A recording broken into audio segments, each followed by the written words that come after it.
طول عمرنا بنعمل الكفتة بطريقة سهلة جدا، مش عارفة إضافات كتيرة ممكن نضيفها على الكفتة تغير من طعمها وتغير من كونها إن هي تبقى تسمى كفتة.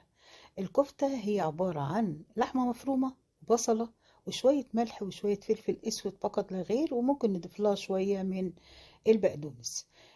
أنا محتاجة هنا بقدونس حوالي مثلا ربع كوباية، وملح وفلفل أسود وشوية من جوز الطيب وليمونة وبشر طماطم وبصلاية مبشورة. باخد التفل بتاع البصل وبضيفها على اللحمة المفرومة. اللحمة المفرومة هنا عشان نعملها كفتة مظبوطة لازم يكون فيها دهن بنسبة 25%، أو دوش أو قطعة من اللي بفرمها مع اللحمة المفرومة.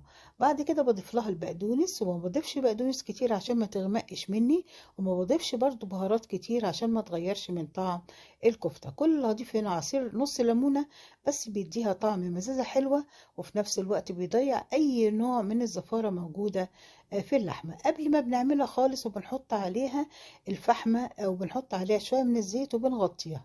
طبعا أنا ضفت عليها هنا الملح والفلفل الأسود وكمان شوية من جوز الطيب. حطيت مية البصل على الطماطم، على معلقة من السكر، على شوية من الزيت، على ملح وفلفل اسود، وبدأت ان انا اصبع الكفتة على الاسياخ بتاعتي وببدأ احطها في الصينية. وطبعا انا حطيت الفحم وهي نية اكتر، بيشرب ريحة الفحم الكفتة اكتر لما بحطها وهي مستوية. وببدأ بعد كده احط ربع كوباية من الزيت على السمنة على الكفتة، وادخلها في الرف الاوسط على درجة حرارة 180، وبتطلع بالمنظر الشهي الجميل ده.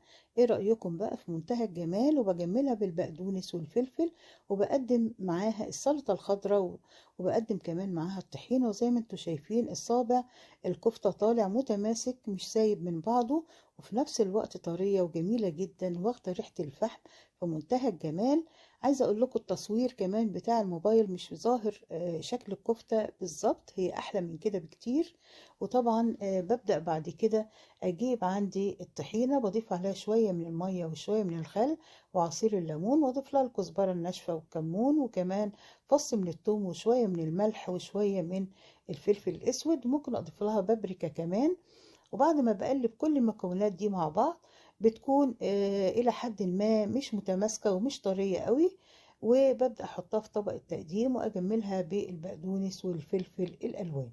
ده طبق الطحينة بمنتهى السهولة. ممكن نضيف كمان على الطحينة شوية من الزبادي أو معلقتين من الزبادي عشان يكون لونها أبيض.